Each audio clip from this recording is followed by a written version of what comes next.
احمد فراز صاحب کی ایک نظم پیش خدمت ہے محاصرہ۔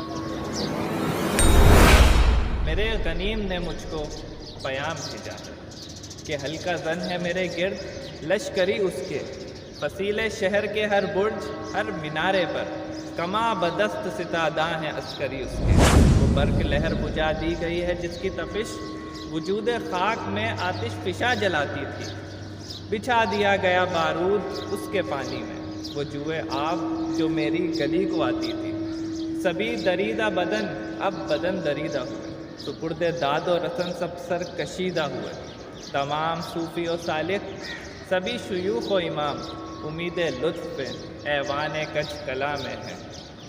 معززین عدالت حلف اٹھانے کو مثال سائر مبرم نشستہ راہ میں ہے۔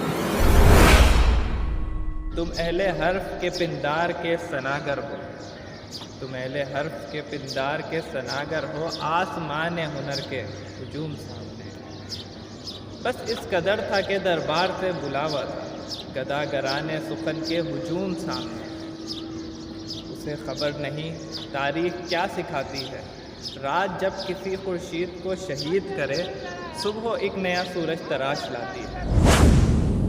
یہ پیغام ہے میرا میرے عدو کے لیے، مجھے نہ حرص کرم ہے نہ خوف قمیازہ۔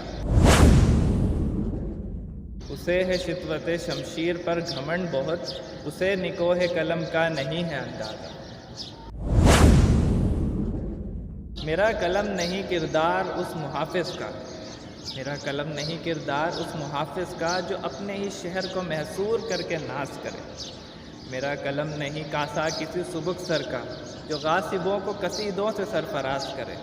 میرا قلم نہیں کردار اس نقب زن کا جو اپنی ہی گھر کی چھت پہ شگاف ڈالتا ہے۔ میرا قلم تو امانت ہے میرے لوگوں کی، میرا قلم تو عدالت میرے ضمیر کی ہے۔ اسی لیے جو لکھا تپا کے جاں سے لکھا، اسی لیے لوچ کما کا زبان تیر کی ہے۔ میں کٹ گروں یہ سلامت رہوں، یقین ہے مجھے یہی سارے علم کوئی تو گرائے گا۔ تمام عمر کی ایذا نصیبیوں کی قسم، میرے قلم کا سفر رائے گا نہ جائے گا۔